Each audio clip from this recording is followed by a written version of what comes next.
Assalamualaikum warahmatullahi wabarakatuh. Alhamdulillahirrabbilalamin. Pertama-tama kita panjatkan puji syukur pada Allah Subhanahu wa taala yang telah memberikan kita banyak kenikmatan yang kita tidak bisa menghitungnya satu persatu. Ada nikmat kesehatan, nikmat iman, sehat. Selanjutnya salat dan salam semoga tetap tercurah pada junjungan kita Nabi Muhammad SAW yang telah membawa kita dari zaman kegelapan menjadi menuju zaman yang tercerahkan, lebih tercerahkan. Eh, Dalam jumpa lagi dengan saya Romandika Cahaya Nugroho. Dalam kesempatan kali ini ada ngobrol-ngobrol santai lagi dengan Ustadz, yaitu dengan Ustadz Sony. Ustadz Sony Mas Sony ya, siapa jenenge? Lengkapnya. Oh iya. Ustadz Subhi Mas Sony. Panggilan akrabnya Kang Sony. Ini ada kesempatan ngobrol-ngobrol santai dengan beliau Kang Sony, Ustadz Kang Sony.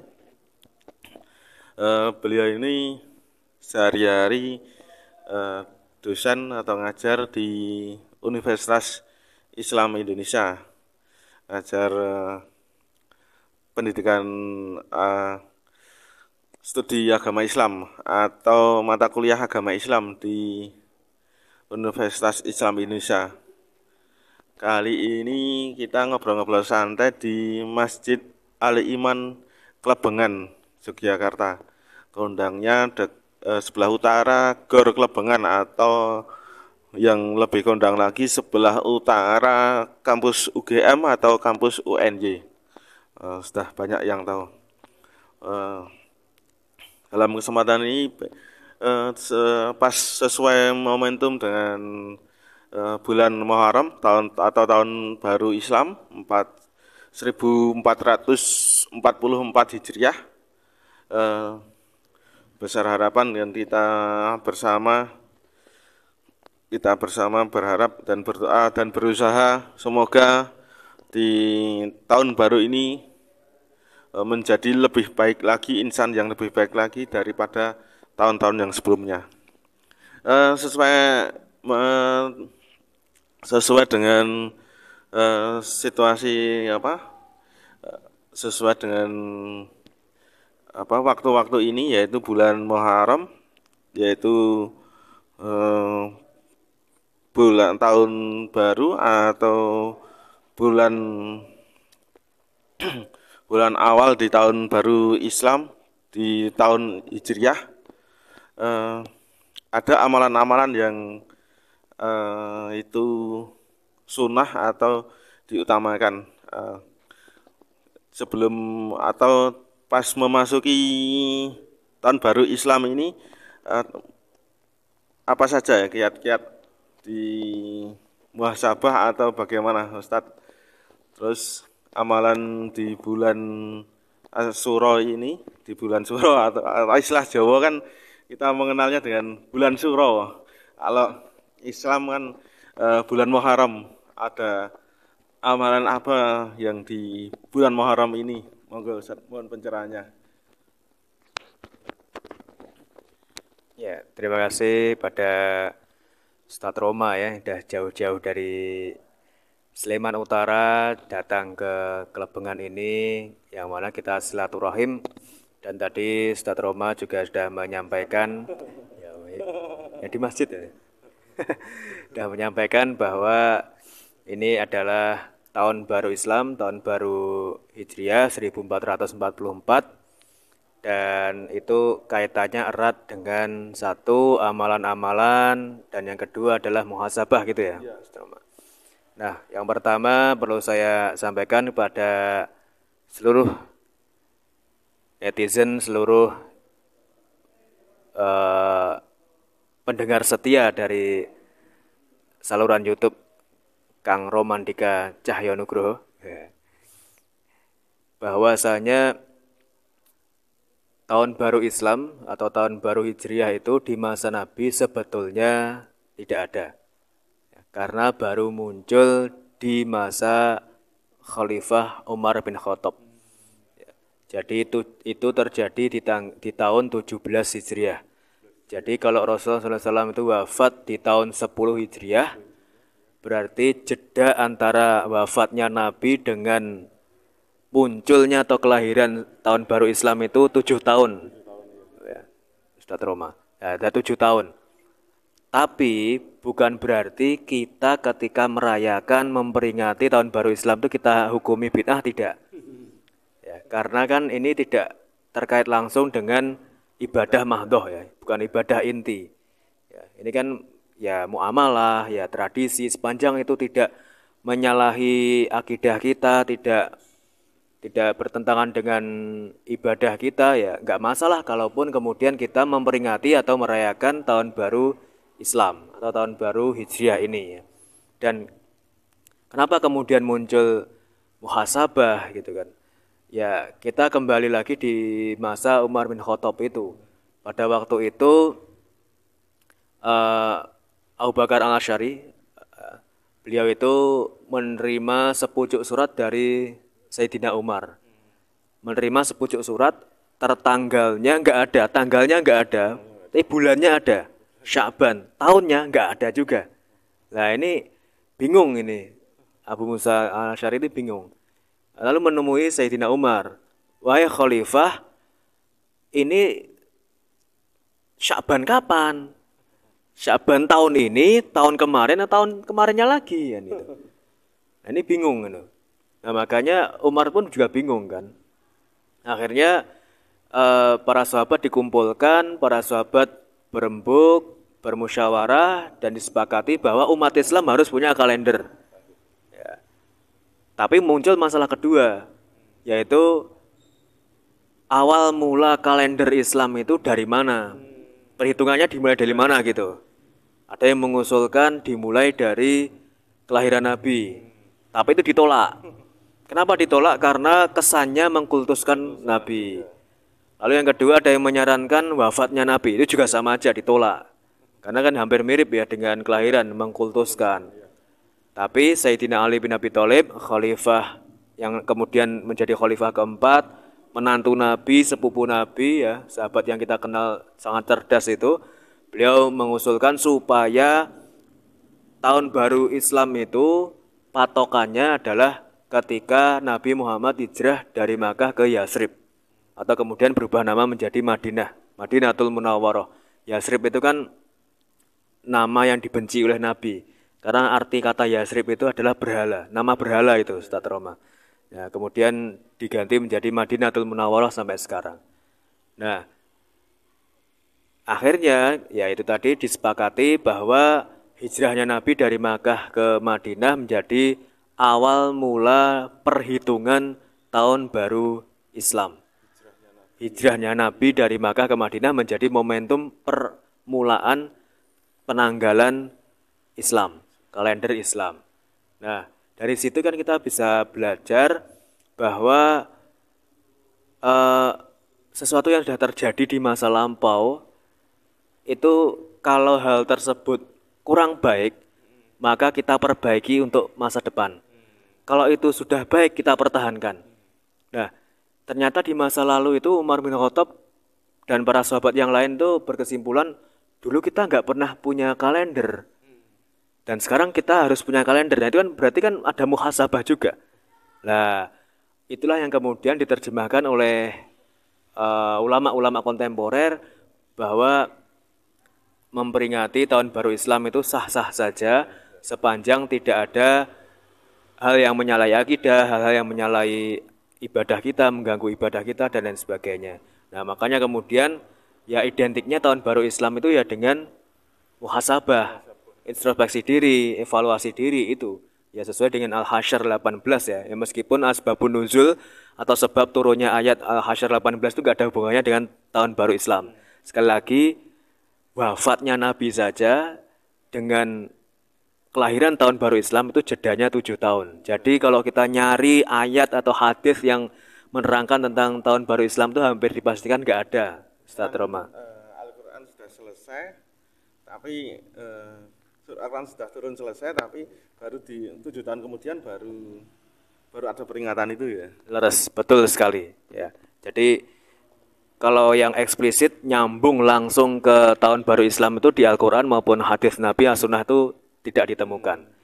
Tapi kalau kita sangkut pautkan, yaitu adanya introspeksi diri, muhasabah, itu ya bisa kita ngambil Al-Hasyr 18 itu. Ya ayyuhalladzina amanu taqullaha wal tanzur nafsum ma qaddamat lighad. Hai orang-orang yang beriman, bertakwalah kamu sekalian pada Allah, wal tangdur, dan hendaknya melihat apa yang terjadi di masa lampau untuk masa depan. Nah, melihat apa yang terjadi di masa lampau untuk masa depan itu kan muhasabah, Ustaz Roma. Ya, introspeksi. Kita belajar dari sejarah, gunanya sejarah kan sebenarnya itu ya, bukan dongeng sebelum tidur. Kenapa kemudian lahir kalender Islam, kalender Hijriah itu kan sebenarnya momentum kita untuk bermuhasabah. Muhasabah tahunan. Ya.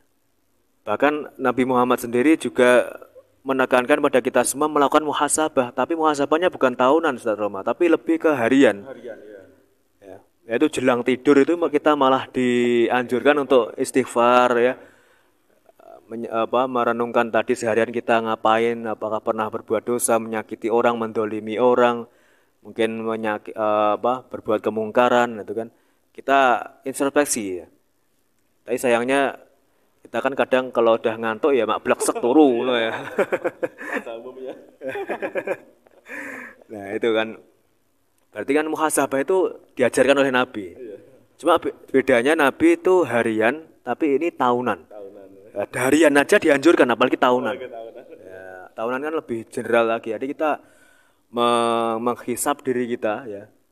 Ali bin Abi Thalib itu kan menyatakan hisaplah diri kamu sendiri sebelum menghisap orang lain. Tapi sayangnya kita itu lebih suka menghisap orang lain, Bang Roma ya. Nah itu, mau naik kayak uang pinak tenan ya. Apalagi orangnya nggak ada itu. Kita lah membantu FGD itu ya, fokus ribah discussion ya. Ya. Nah itu yang perlu kita pahami bersama bahwa ya momentum tahun baru Islam itu kita gunakan untuk bermuhasabah. Muhasabah tahun 1443 ya, Hijriah itu ngapain aja sih? Kalau perbuatan baik saya rasa nggak perlu diingat-ingat ya Bang Roma ya.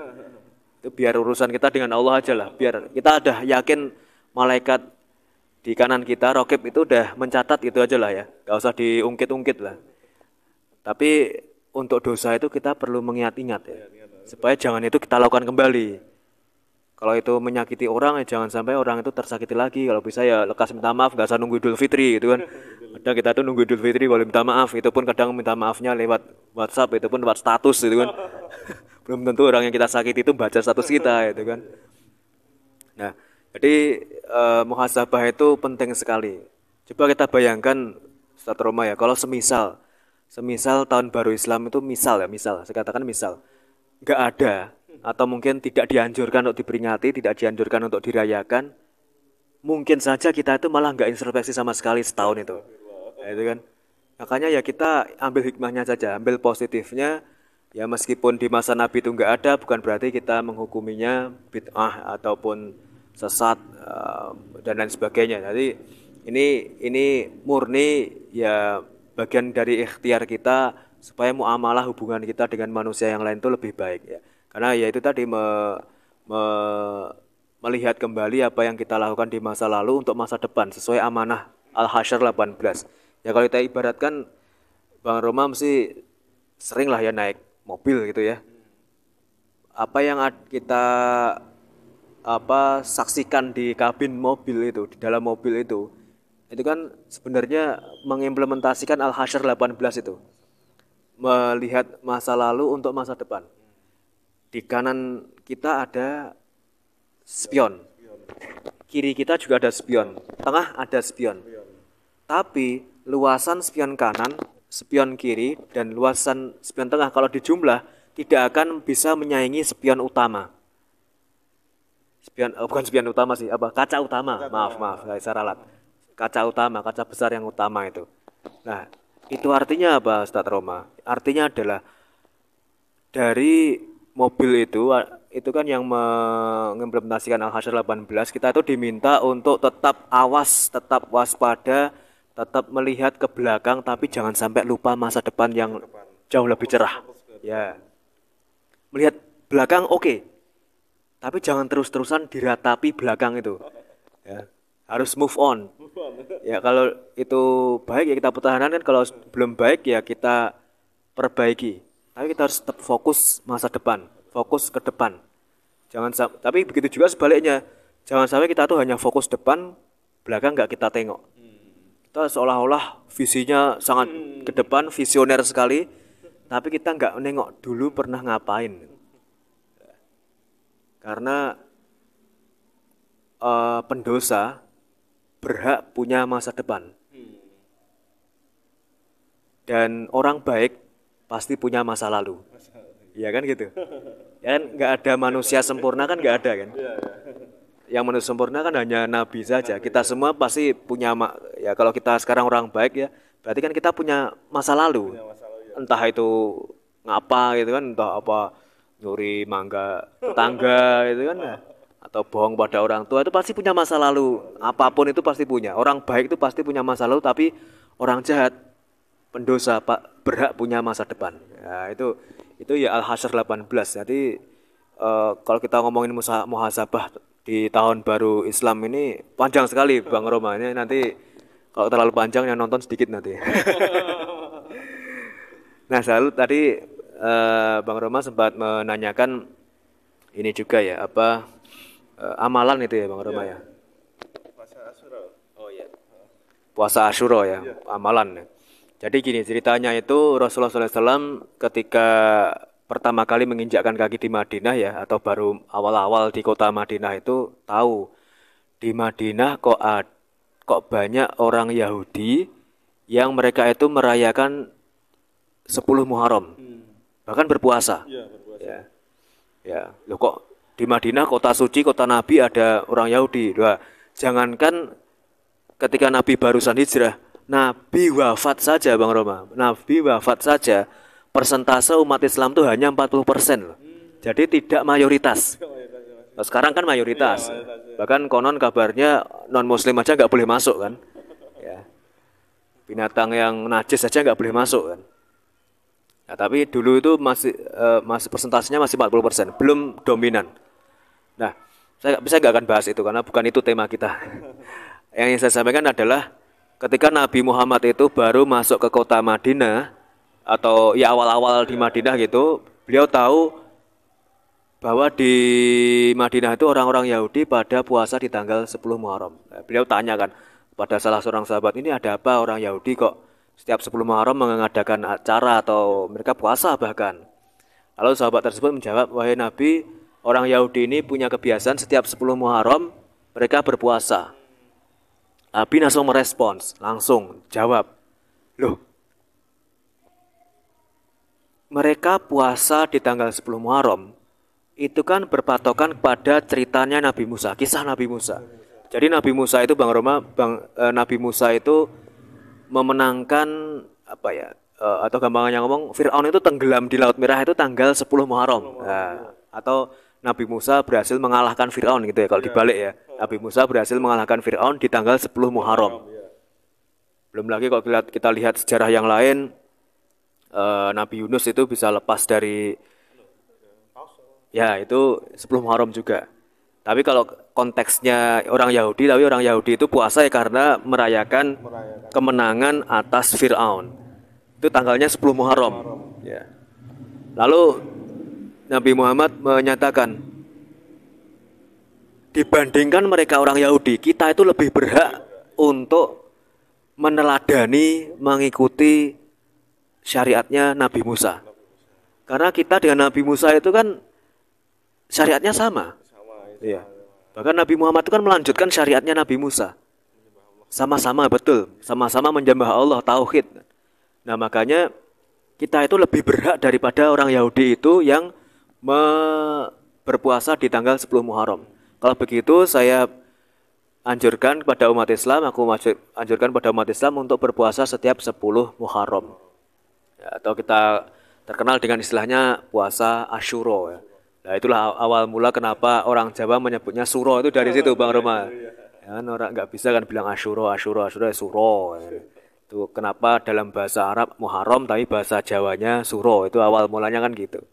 Kan banyak sekali kan bulan-bulan hijri, bulan-bulan ya bulan Jawa yang itu mengadopsi dari bulan Hijriah kan. Bulan Komariah. Muharram jadi suro, terus Sofar jadi Sapar, ya. Rojab jadi Rejab, dan seterusnya. Nah, eh dan puasa Asyura ini itu kan fadilahnya atau keutamaannya adalah dosa-dosanya setahun yang lalu itu diampuni. Ya, cuma sehari loh padahal. Dan itu pun bisa dikatakan Muharram itu adalah bulan suci ya, yang paling afdol, yang bulan terafdol setelah Ramadan. Ya, selama ini kan kita kadang hanya fokus pada Ramadan aja kan beribadah itu. Padahal di Muharram ini ya ada bulan suci juga. Kan termasuk Ashurul Hurum. Bulan-bulan yang diharamkan untuk berperang. 4 bulan Rajab, Dzulhijjah, Dzulqa'dah, Muharram. Ya. Dan Muharram dibandingkan 3 bulan yang saya sebutkan tadi, Muharram yang paling tinggi kedudukannya, lebih suci, paling suci. Ya, bahkan Al-Qurtubi menyatakan puasa di tanggal 10 Muharram atau puasa di bulan Muharram itu baik. Kenapa baik? Karena mengawali tahun dengan puasa. Nah, itu kan berarti orang semangatnya bagus-bagusnya kan. Setelah bermuhasabah tadi di awal kita cerita itu, tapi kemudian dan kemudian dilanjutkan dengan puasa. Baru awal tahun aja udah puasa, Bang Roma. Apalagi seterusnya. Wah, berarti kan ini luar biasa. Nah, selanjutnya Bang Roma dan juga seluruh pemirsa yang ada di saluran YouTube Romandika Cahyo Nugroho, bahwa setelah Rasulullah SAW menyatakan atau memerintahkan, menganjurkan lebih tepatnya berpuasa di tanggal 10 Muharram, Asyura, beliau melanjutkan, kalau aku ini masih hidup di tahun mendatang, maka umatku juga aku anjurkan untuk puasa di 9 Muharram, sehari sebelumnya. Atau kita kenal kemudian dengan istilahnya puasa Tasu'a, ya, puasa hari ke-9. Ya.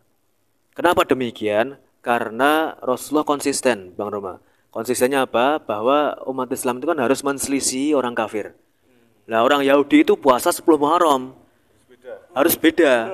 Kita harus tambah. Jangan 10 Muharram saja. Wong kita lebih berhak meneladani Nabi Musa dan kita juga pasti masuk surga. Masa puasa kita sama dengan orang Yahudi? Ya, tambah sehari sebelumnya, yaitu puasa tanggal 9 Muharram atau yang kemudian kita kenal dengan puasa Tasu'a. Ya. Tapi sayangnya takdir Allah berkata lain. Rasulullah SAW di tahun selanjutnya sudah wafat. Ya.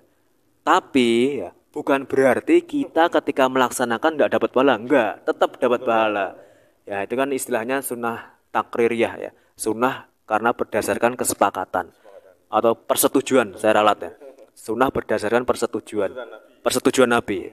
Jadi meskipun Nabi itu tidak pernah atau belum sempat melaksanakan, asalkan Nabi itu sepakat setuju, itu sudah dihitung sunnah. Dalam bahasa Jawa ngendikane Nabi. Nah, itu sentiko dawuh sabda Nabi itu sudah dihitung sunnah. Jadi jangan diartikan bahwa sunnah itu harus hal-hal yang dilakukan Nabi, tidak. Ya, karena Nabi kan manusia biasa, pasti pergerakan fisik juga terbatas. Ya. Bilal bin Rabah saja, beliau sandalnya ada udah sampai surga. Nabi Muhammad kan bingung ya, bertanya itu loh. Wahai Bilal, sandalmu udah sampai surga, padahal kamu masih di sini. Akhirnya Bilal menjawab, Nabi kemudian bertanya kan, amalan apa yang kamu lakukan sehingga sandalmu udah sampai surga? Gitu kan. Terus Bilal bin Rabah menjawab, wahai Nabi, bahwasanya aku membiasakan setelah wudhu itu sholat 2 rakaat atau sholat, kemudian kita kenal dengan sholat syukurul wudhu ya. Nabi nggak pernah melakukan, tapi setuju. Nah, itu juga sunnah. Nah, gitu Bang Roma, bahwa yang dimaksud dengan amalan-amalan di bulan Muharram ya, prinsipnya adalah kita itu memperbanyak amalan. Tapi yang secara eksplisit disebutkan oleh Nabi adalah puasa di tanggal 9 dan 10. Tapi itu statusnya, hukumnya adalah sunnah.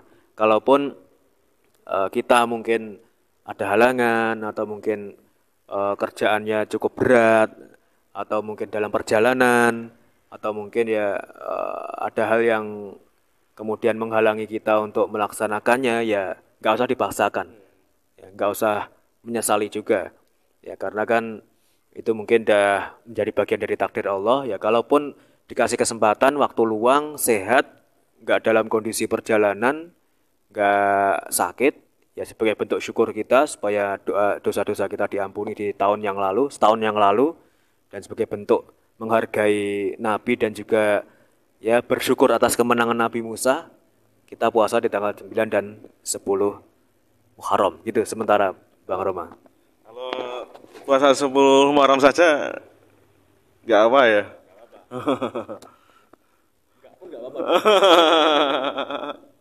Kalau tadi kan kalau sunnah berdasarkan persetujuan Nabi, istilahnya takririyah ya, takri takririyah ya. Kalau sunnah berdasarkan apa yang diamalkan Nabi? Fi'liyah, sunnah fi'liyah. Oh, oke, oke. Ya, terima kasih atas demikian tadi banyak pencerahan yang kita dapatkan dari Ustadz Subhi so? Masani ya. Nama lengkapnya susah gitu. Masani. Panggilan akrabnya Kang Soni ya. Di antaranya secara singkat di garis bawahi tentang sejarah tahun Hijriah atau kalender awal mula kalender Hijriah, kalender Islam itu dimulainya sejak kapan atau bagaimana awal mulanya. Terus kemudian tentang puasa Asyura, tentang amalan di bulan Muharram, puasa Asyura, keutamaannya diampuni dosa setahun yang lalu dan yang akan datang ya. Terima kasih. Oh iya, Arafah yang akan datang. Oh iya, hanya setahun yang lalu ya. Diampuni dosa setahun yang lalu utamaannya. Oke, terima kasih atas banyak pencerahannya dari Ustadz Soni, Kang Soni. Semoga bermanfaat untuk kita semua, menambah kemantapan keimanan kita dan menjadi spirit kita dalam melangkah, dalam menjadikan diri kita lebih baik lagi, mempertebal keimanan kita, ketakwaan kita kepada Allah Subhanahu wa taala. Terima kasih sekali lagi. Semoga Ustadz Soni, Kang Soni mendapat balasan pahala sebanyak-banyaknya dari Allah Subhanahu wa taala. Demikian fastabiqul khairat. Assalamualaikum warahmatullahi wabarakatuh.